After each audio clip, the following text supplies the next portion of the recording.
And welcome into the Craig Kennedy Show here on the SHC Athletics YouTube channel. Charlie Harrison alongside head coach of the Badgers, Craig Kennedy. And coach, you brought another special guest in for us today. Brought a very special guest in Walter Peggs Jr. One of the best shooters in this team, one of the best shooters in school history. Walter, man, how's it going today? Oh, it's going good. It's a blessing to be here and ready to have a good conversation. Sounds good, man. Well, we're going to start off by looking through some highlights that Coach has graciously put together for us. Just kind of get your take on what's going through your head in some of these moments. Coach always likes to use this as that extra scouting opportunity for some of you guys. So let's see what we got here. Some big Walter Peggs moments. Yeah, Walter was our third box tour All-American in the last 5 years. Last year, I expect he'll repeat this year. There's a great little backdoor cut and pass.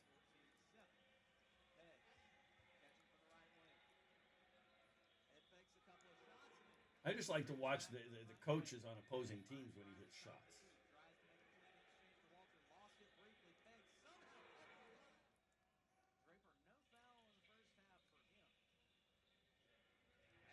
I mean, we always run the same out of bounds play and we get the same result. Now, where Walter came out and played a little bit of defense, he's off and running. Yeah, through contact. I agree with that. I thought there was contact. Absolutely. How did you leave him that open? Webb posting up hard inside. Look, how is that not a foul? How is it not a foul? How does he make that shot at all is normally my question. I'm talking about Webb.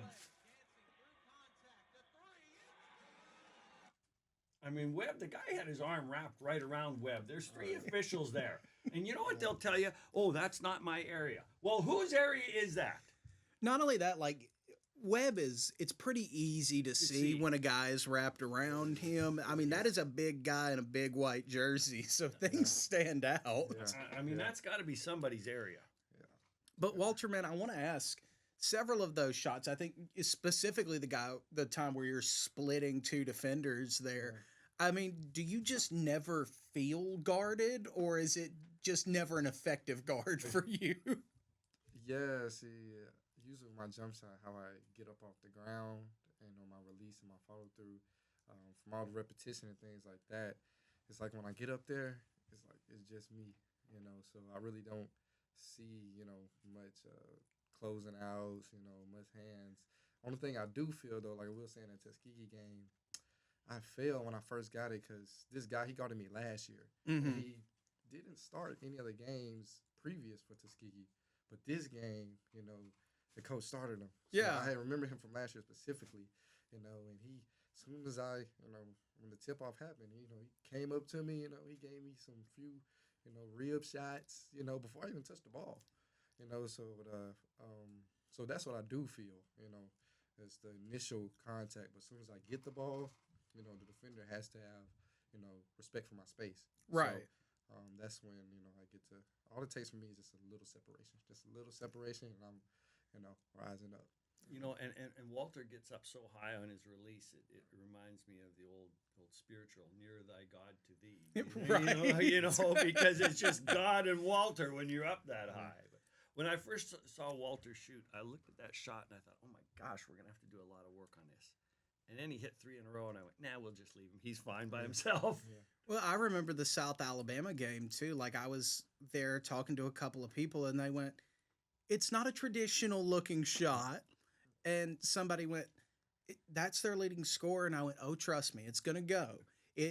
Talking to the Tuskegee radio guy last week, he's like, what's something to watch for? I'm like, anytime Peggs gets the ball in his hand, if you think it's not going to go, just trust it. It's going to find its way down. Well, Walter's so pure from the elbow up. Mm-hmm. It's absolutely pure. Now, you mentioned what you do feel is kind of that physicality right before you get the ball in your hand. How do you then respond to that? Are you giving it back, or are you just, okay, whatever, play through? Yeah, I kind of play through. It kind of makes me, smirk a little bit. Like, with this coach Tuskegee, I don't know. We've never really had a conversation, but it's something there between me and him, you know. But I can tell, you know, he's telling his players, you know, to try to disrupt me in any way, shape, form, or fashion. But it's really like I'll just they just hope I don't catch the ball. Because when I catch the ball, I just let my scoring do the talking for real. I like That's that. really Let what the I do. scoring do the talking. You can appreciate that, Oh, right, there's Coach? no doubt about that. There's no doubt about that. Now, is there ever a time you're sitting there going, Walter, don't shoot that ball? No, I've gone, Walter. Oh, good shot, Walter. Yeah, baby. Yeah. Now, Walter, you're one of the older guys on this team. You've played for a little while now. What's that one thing you feel you've taken to the next level in your game this season?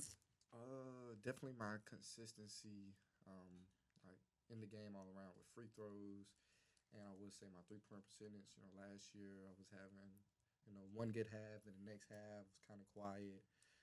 So just being able to put two halves together, that is, and being consistent, that's where I feel like I've taken a big leap.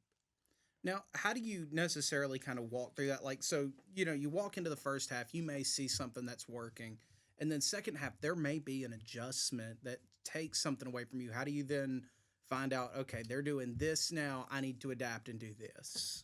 Yeah, that's where I give kudos to the coaching staff because sometimes when you out there, it's a little hard to recognize sometimes. Yeah. Isaiah Veal in particular, he's one who's played the game before, so he's always giving me little pep talks, especially during medias and timeouts. So because sometimes I can get a little too trigger happy, especially if my shot is falling, but when defenders are playing up tight on me or they're sending two defenders, just being able to look, find an open man, and things of that sort. But hearing from the coaches, especially that's a big thing on how I, find that recognition. I think Walter's shooting like 49.6% from the floor. Something to that Something margin. to that effect. So there's not a lot of bad shots that he takes, and Right. it's like with Steven. You live and let go on some stuff. There's sometimes they're going to take shots, and you go, I don't think that was a good shot, but then they come back down and hit the next one, and it's just give and take you have to have with good players. Now, Coach, and Walter, too, I do want to ask 4 overtime games here in the past couple of weeks. Walter, those haven't gone your way. What is that next step you need to take in your game to start making a bigger difference in those overtime periods? It's definitely gonna be my vocality, and while I'm on the court, me and coach talking about it. My rebounding, just being able to step up in that area, and getting guys in the right positions. Usually in overtime, sometimes we can get a big head, or things get a little chaotic. Maybe a timeout isn't called. 50-50 balls going on. Just being more vocal, huddling the guys up more. And then from a player perspective, just rebounding and being in the right positions, on defense. I think it's really interesting you talk about working with the younger guys. I remember a moment earlier this season. Jordan Franklin came in. He had a couple of bad sequences running point, and there was a free throw. Guy goes to shoot, and you kind of pulled Jordan over, and you were just talking to him. What's normally your message when you talk to the young guys as the vet on this team? I'm really just stressing to the next play.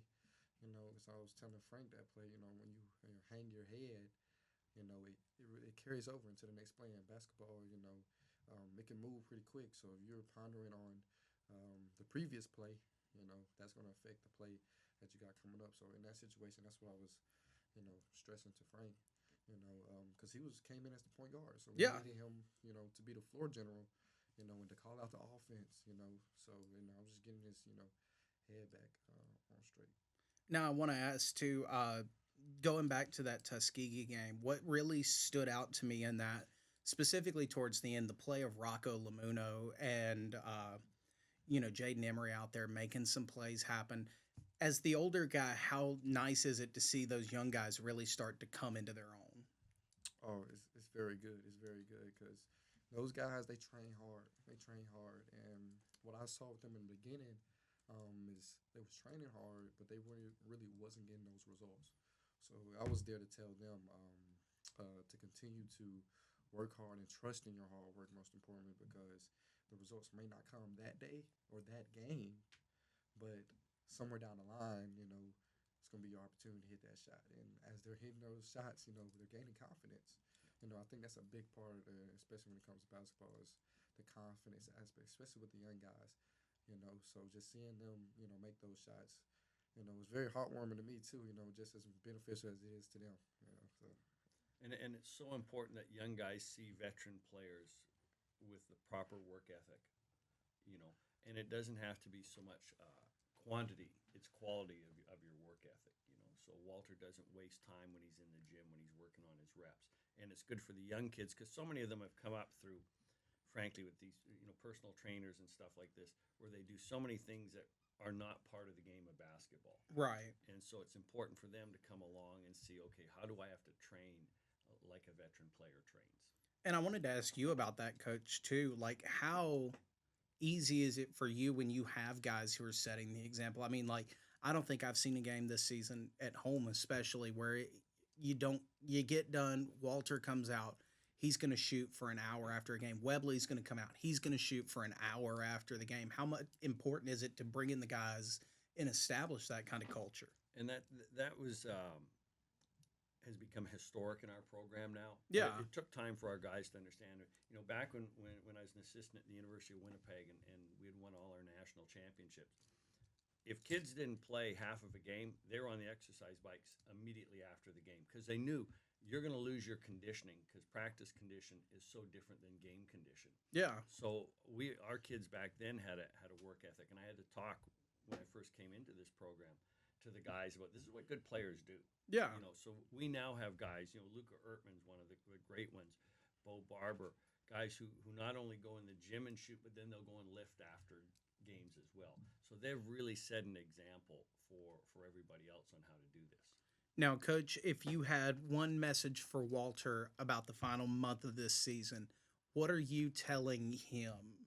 Specifically, like one-on-one, sit down, this is what makes us the next level team, the next level player. You got to own the late part of the game. And whether it's shooting the threes, offensive rebounding, being the best defender out there, getting to the free throw line, it's time for you to take over, buddy. All right. Well, I think that'll do it for us in Walter. Coach, we got some past basketball to talk and a look ahead. We've got Lane and Miles coming to the gym for the two right around the corner. Sounds great. We'll be right back here on the Craig Kennedy Show here on the SHC Athletics YouTube channel. This is the way down a path that leads to a place upon the hill, led by thought leaders, activists, and Jesuit princes. Among the hill is where tradition and a strong desire to do and achieve reside. Ingrained in rich tradition, filled with purpose, fueled by passion. Spring Hill College is for those who seek more. Welcome back to the Craig Kennedy Show here on the SHC Athletics YouTube channel. Coach, we talked about it a little bit with Walter. Yes. It seems like every other game we're going to overtime. Yes. And it's just not going our way. So what's been your takeaway from the past couple of games, and what do we need to do to get on the right side of this win column? Well, we got to knuckle down better on defense and our blocking out. I mean, it's something we've talked about all year. It's been a real challenge for us, but that's what we have to do.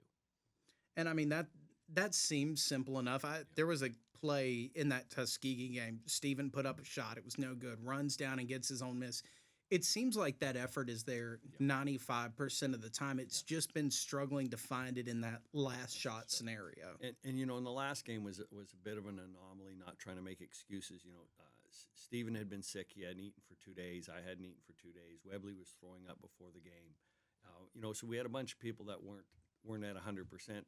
And, you need 100% effort at the end of games. Yeah. And whether that was a contributing factor or not, but it's just we've got to do a better job of pursuing the ball and getting after it at the end of games. Now, and I wanted to ask too, you mentioned Big Webb was a little bit under the weather. He had a great performance, though. I mean, 14 points, some of his best numbers of the season. 7 rebounds, and at 34 minutes played. He'd only played 20 twice this season. Correct, and a big monster dunk for him there as well, which brought down the house. Webb's just getting better and better. He's got a unique personality. He's got a very, very good work ethic. He hit 2 free throws, and we know that's always been a challenge for him. The work he has done on his shot, the work Jordan Franklin has done on his shot to improve it is exceptional. And this is what Walter talked about earlier. You may not see the dividends immediately, but we always tell him, keep doing the right thing, keep doing the right thing. And certainly with Webb's free throws, he hit those 2. They were just absolutely beautiful looking shots. Yeah, I mean, that was a huge moment for him, too. I mean, he was 0 for 2 free throw shooting before that. It's clutch time. And free throws have not been his game this season. I mean, he's sub 40% for the year. How do you, in that moment as a coach, go, okay, doesn't matter what you've done all season, you've got to hit these? Well, we always talk about mental toughness. What do I have to do right now? And we go back to that all the time with how we practice our free throws. And it's a matter, with him, the ball doesn't care how you shoot it. Right. It doesn't care who shoots it. We talk that good athletes in any sport are smooth. So we always talk with Webb about smoothing out his shot and being smooth. And if you watch his shots, those last 2 were absolutely beautifully smooth. And I want to ask about this, too, while we're still on the subject of that last game. What really stood out to me was the way the young guys stepped up in that overtime period, specifically Jaden Emery and Rocco Lamuno. I mean, you've been telling me all season, man, Rocco is going to be the guy. Is that finally like his coming out party moment? I don't know, because he had some big numbers earlier in the year. Yeah. But again, as Walter said, I mean, the kid's got a great work ethic. Both him and Sprout have a great work ethic. And it's just a matter of you have to get ready to the college game. We're playing more games now than he did in high school with such a higher level of intensity. And it just takes a while to get used to that and then getting ready to rise to the occasion. And both of them are doing that. And I think it's interesting. One thing Walter talked about kind of was the physicality of what he's seeing. And I've seen other guys seeing it as well. With that mental toughness coming along, how do you then coach okay, here's your toughness. Here's how you put that to another guy. How do you get guys to buy into the physicality of a higher level of play? Yeah, some of that is innate to them. Yeah. There are some people that are competitors, and it's like boxers. There's boxers, once they get that taste of blood in their mouth, they're like, okay, this is really fun. Yeah. Some guys like getting hit in the face. Absolutely. Some guys like getting hit, and some guys don't. And it's teaching them to be the initiators in everything that we do. Now, how much of that is recruiting too? Like, what are 3 traits you're looking for in these guys that you can build? Well, that's a really good question. We were talking about it this weekend because obviously right now, recruiting's really heating up. We want guys that are competitors. Yeah. You want to watch guys that compete. And what I mean by that is a guy who misses the shot at one end and then sprints back on defense. That's a guy who wants to compete. Right. Because he didn't accept the fact that he missed. He wanted to take the game into his own hands. So that's one thing I look at for is somebody who's a competitor. And we look for guys that are consistent, obviously, and guys that are really good teammates. Who's out there talking? And talking's a real crucial point in the game of basketball. We have it right on the back of our practice tops where it says, talk to me. And so, we're looking for guys when we're recruiting that are good communicators on the floor and off the floor. How do they react with their teammates on the bench? What's their body language like? How are they communicating with their coaches? Now, is that something that's gotten easier now for you as years have played out? Because, I know it's got to seem a little strange at first when a guy comes in, how much the communication has to increase. Yeah, communication's gotten worse because of these things.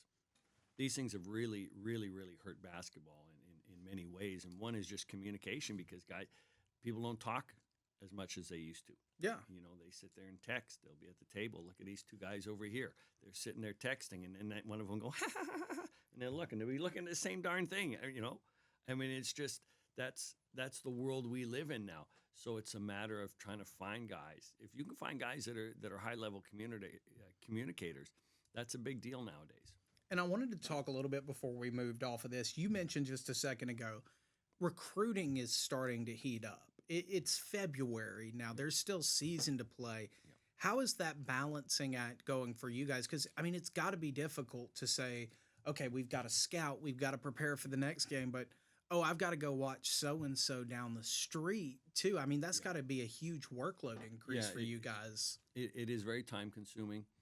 We probably get 200, 250 emails a week Mm-hmm. about prospects from either the prospects themselves, their coaches, their parents, or somebody. And so we're constantly filtering, looking through things. We know what our needs are for next year. So, we can make easy assessments on kids. We know we got to get some big guards. So if we're getting stuff from some 5, 10 kids, that's not really our need right now. Right. So we're constantly looking at that and reaching out to kids, and obviously academically they've got to fit our profile and then our style of play. But I mean, it's got to be weird because like in the era of the transfer portal, it's not just okay, we know what we need for next season, but we have to account for guys leaving now. We have to account for guys who are already out there floating around. It's got to be like, would you prefer this to be bumped back at this point?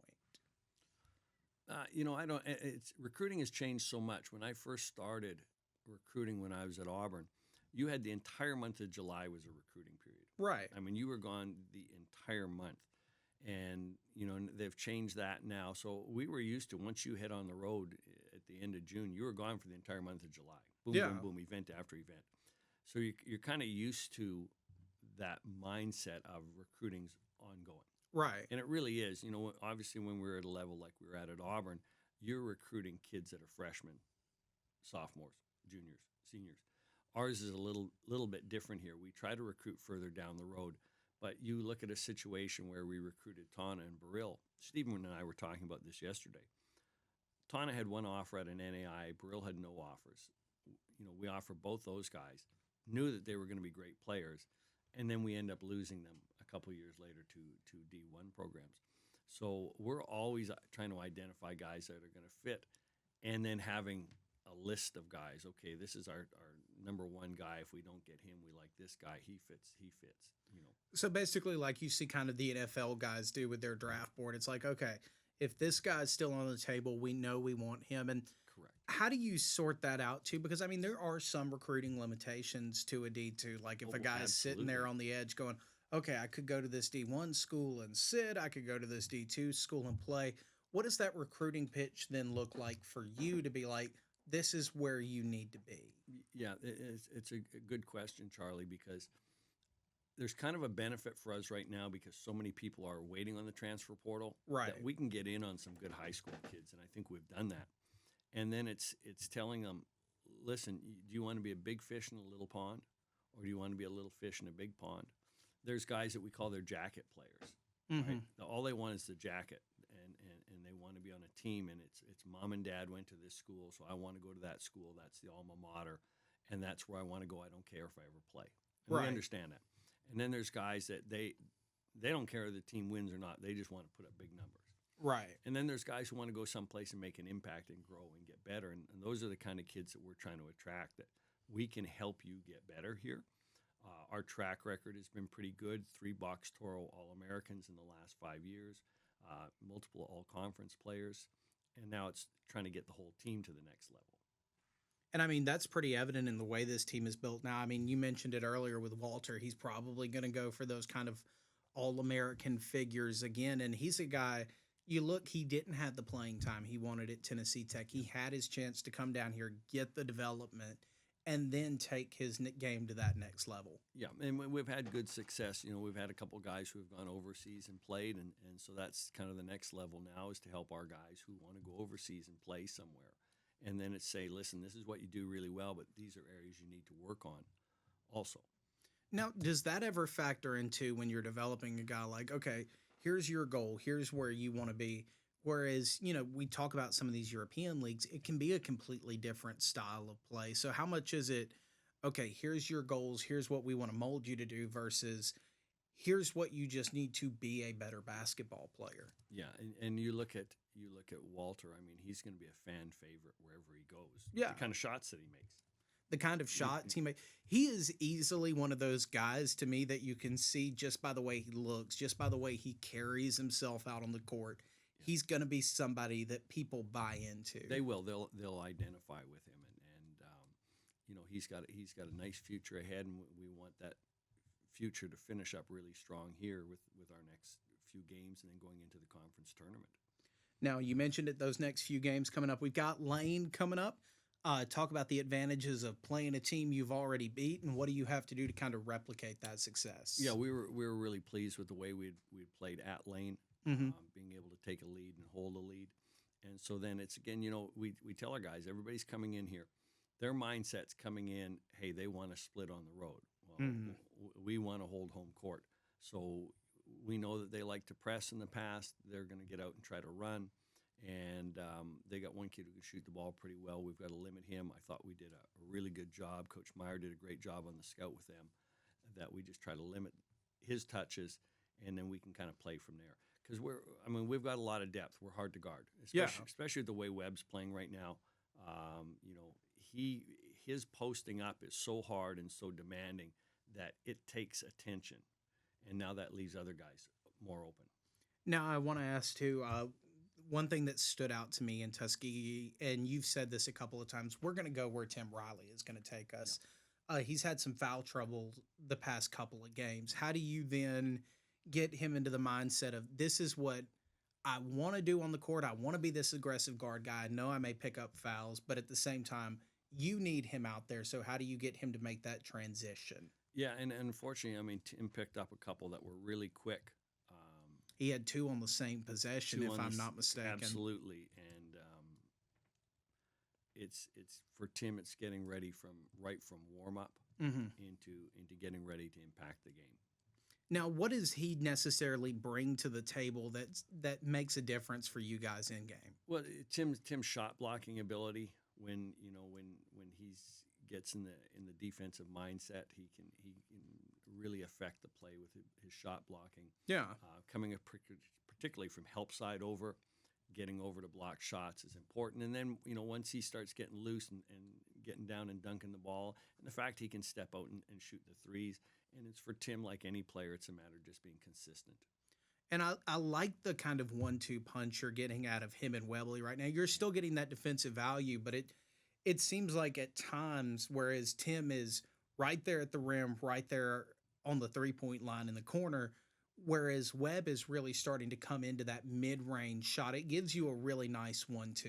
It does, and at Miles we played Tim at the 4 and Webb at the 5 Mm-hmm. late in the game, and that's really hard to guard because Tim's big enough now he can pass over top of anybody in front of him, and get the ball into Webb when Webb's posting up inside. So, and if I'm not mistaken, we had one point where we had Tim, Webb, and Ertman out. I mean, just great length out on the court. That's a big lineup, and we've always kind of talked to it before. But it was then, okay, what offense are we going to run with these guys? Yeah, Because you could go with that lineup of Luka at the 3, Tim at the 4, Webb at the 5, and then you go Walter and Steven at the and at guard that point, spot. everybody's got great length, good speed. Yeah, it's just, okay, what offense are we gonna run? And if someone's shooting it, who's getting back? Right.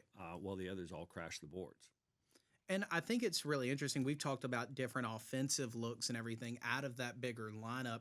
How do you mentioned Lane specifically, a team who's going to want to run. We play so up tempo. Yeah. How do you then break it down to where we're running on offense, but we're slowing the game down on defense? Right, and I think one thing we do is that we have multiple looks on defense. Yeah. And I thought Tuskegee, had to halt several times trying to see what we're in, but then Tuskegee came out and hit some big time shots. I mean, my gosh, I looked at their shooting percentage and I thought, did we not play any defense? But then you watch film and we're right there, but teams hit big shots against us. We just, unfortunately, we bring out the best in our opponents. And, back to that Tuskegee game, there was a defensive adjustment in the second half where for about 5 possessions, Tuskegee went completely cold, and then they made the adjustment. It felt like they were getting into that catch and shoot mode a little bit quicker. How do you then go, okay, now this is working, we got to make that change again? Right, and then basketball is such a game of runs, and we're looking at what are we getting in deflections, what are we getting in steals, and then when teams start to hit shots, there's sometimes you give up. Like you're going to give up Tim Riley shooting a 3. Yeah. mean, you just are. That's You- a scout thing. You That's- you know yeah. he can shoot it, but you Yeah. don't necessarily feel pressed to guard it. Correct. And then, okay, he hits one. Okay, well, now if he hits another, now we've got to start to make some adjustments. Yeah. And, Tuskegee hit one here, hit one over there, and it wasn't big adjustments we had to make. But then all of a sudden, everybody started to hit for them. They just couldn't miss. Yeah. And I want to go ahead, look ahead to that next game after Lane. We're going to have Miles back on Right. Monday. We talked a lot about hunter versus hunted mentality. Yeah. I don't think anybody necessarily feels like the hunter against Miles the way they're playing this season. Right. How do you get into playing your game? And then this is a team you were right there on the cusp of beating last time. How do you get over the hump? Yeah. Well, getting over the hump, we got to make sure that we block out and keep them off the boards. Right. And in particular for us, we've got to get to the free throw line and knock down free throws. That's going to be crucial. That's going to be crucial for every game here on out. And talking about the free throws, I mean, that's been something that's been kind of hit and miss from different parts of the floor. We talked about Webb's numbers haven't been what you wanted, but like in the Tuskegee game, Bo Barber goes 1 for 5. Yeah. And that's just uncharacteristic for him. How do you, when we're this late in the year, do something is get back to the fundamentals as hit a free throw? Yeah, we went into the gym the next day and we did our recovery session, and then we did some very, very particular shooting things where guys had to make certain shots in a row to count as one. They had to make a total of 50, so they had to make a minimum of 150 shots. They had to make Okay. 3 in a row. 3 in a row counted as one. If you don't get 3 in a row, you don't get one. And so they had to ended up turning minimum they would make is 150 free throws. And so that's one of the things we did with our guys to make repetitive shots. Now, do you think it's a comfort thing as opposed to a repetition thing with free throws, or is it just, you know what, we're going to go out there, we're going to lob them up until we're good with them? Well, there is some fundamentals involved. Some of the guys, when they get a little fatigued, their feet get a little narrow. Yeah. That was a big issue with Burrill when he was here. His feet were too narrow, so then his base of support isn't strong enough, and you can just see at the end of the free throw not holding their follow through. And I noticed that with a couple of our guys. So that was something we really emphasized, is getting a good base of support, holding your follow through. Now, Coach, final thing I want to ask about, every time y'all go on the road, you come back with great stories, little trips and anything, all of that. Is there anything y'all are doing here at home to kind of get guys to buy into the mentality this week? Yeah, they know this is the last home weekend. I mean, it's senior day on Saturday. We've got 8 student athletes plus our student manager, Fleas. So we got 9 guys for senior day, and it's a matter. Listen, we got to make this a victory party this weekend. That sounds good to me, Coach. Thanks so much for your time. Speaking of that victory party, going to be kicking off Saturday, 4:30 p.m. Tip off against Lane, and then one more on Monday here at the house against Miles. Coach, thanks big so time. much for your time. Purple up. Hey, we need all our Badger fans out there for your support, faculty, staff. You guys have been great this year. Please, let's bring it on Saturday and Monday, and he'll yeah. There we go. That'll do it here for us on the Craig Kennedy Show.